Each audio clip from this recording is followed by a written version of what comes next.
శ్రీ మహాగణాధిపతయ నమ. ఐం మహాసరస్వత్యే నమ. శ్రీ లలితాంబికాదేవియే నమ.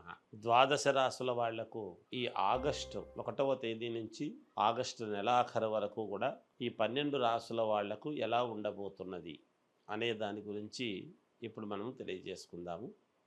అలాగే శని వక్రగతి అనేటువంటిది కూడా ఉన్నది.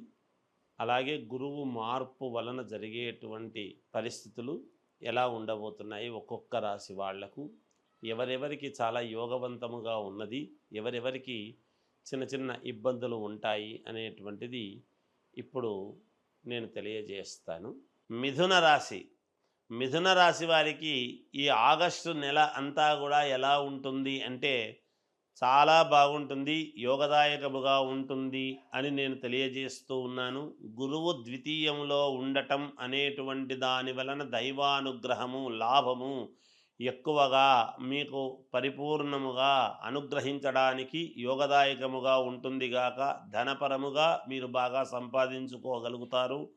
మీ ఆత్మతృప్తి, సంతృప్తి కలిగే విధముగా మీరు సంపాదించుకొని మనక్లేశము గతములో ఉన్నట్టుగా కాకుండా ఏమాత్రము ఎటువంటి ఇబ్బంది అనేటువంటిది లేకుండా ముందుకు వెళ్ళేటువంటి ప్రయత్నాలు చేసేటువంటి విధముగా అడుగులు ముందుకు వేస్తారు.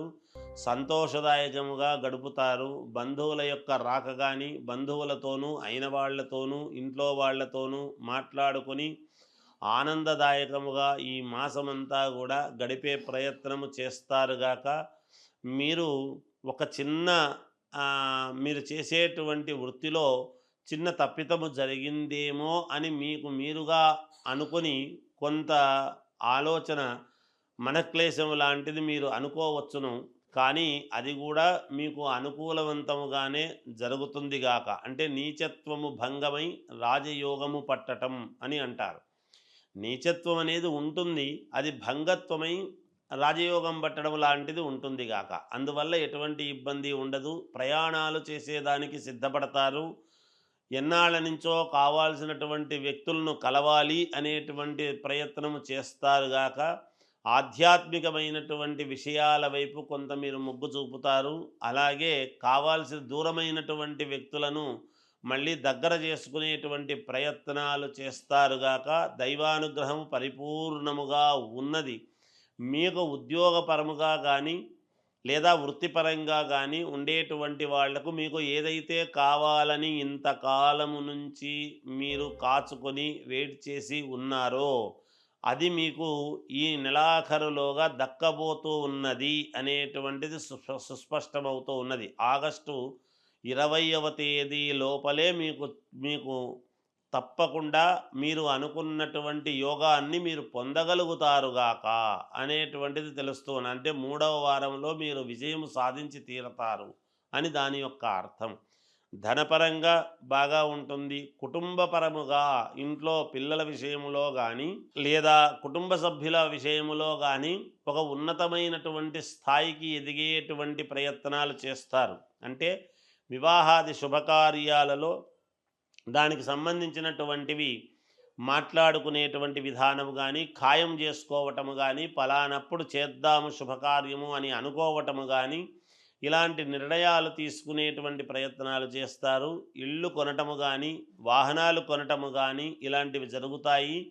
అలాగే లోన్లు అట్లాంటివి ఏమైనా మీరు పెట్టి ఉంటే, గతంలో అప్లై చేసి ఉంటే అవి మీకు సుముఖతగా రావటం అనేటువంటిది జరిగి తీరుతుంది గాక. భూములు కొనటము, కోర్టు పరమైనటువంటి ఇబ్బందులు ఏమైనా ఉంటే వాటి నుంచి జయము కలిగేటువంటి పరిస్థితులు మీకు కనపడుతూ ఉన్నాయి. విజయము పొందుతారు అందులో అనేటువంటిది తెలుస్తుంది. అనారోగ్యముతో ఉండేటువంటి వాళ్లకు పూర్ణ ఆరోగ్యవంతులుగా మేలు జరుగుతుంది గాక. గురువు అనుకూలించేటువంటి విధానములో అనేక రకాలుగా మీకు యోగాలు అనేటువంటివి ఉన్నాయి. నాకు వివాహము వద్దు, నేను చేసుకోను అని మూర్ఖంగా మాట్లాడేటువంటి వాళ్లను సైతము మళ్ళీ వివాహము వైపు దారి మళ్లించేటువంటి విధానముగా ఒక వ్యక్తి తటస్థపడము కానీ లేదా దైవానుకూలముతో పెద్దలు ప్రోత్సహించి ముందుకు నడిపేటువంటి విధానంలో కానీ దీంట్లో విజయం సాధించేటువంటి ప్రయత్నాలు చేసుకోగలరు. ఎప్పటి నుంచో పెండింగ్లో ఉండేటువంటి పని కొన్ని మీరు పూర్తి చేసుకునేటువంటి విధానముగా ఆ పనులు కూడా పూర్తి చేసుకునేటువంటి ప్రయత్నాలు చేసుకోగలుగుతారు. ఆధ్యాత్మికత అనేటువంటి దాని వైపు కొంచెం ఎక్కువగా మొగ్గు చూపి దానికి సంబంధించినటువంటి కార్యక్రమాలలో పాల్గొనడము కానీ చేయటము కానీ చేస్తారుగాక. ఇంకా మెరుగైనటువంటి ఫలితాలు కావాలి అనుకునేటువంటి వాళ్ళు మీ వ్యక్తిగతమైనటువంటి జాతకాన్ని మీకు నచ్చినటువంటి వాళ్ళ దగ్గర ఒక్కసారి చూసుకొని ఏదైనా పరిహారాలు లాంటివి ఉంటే చేసుకుందురుగాక.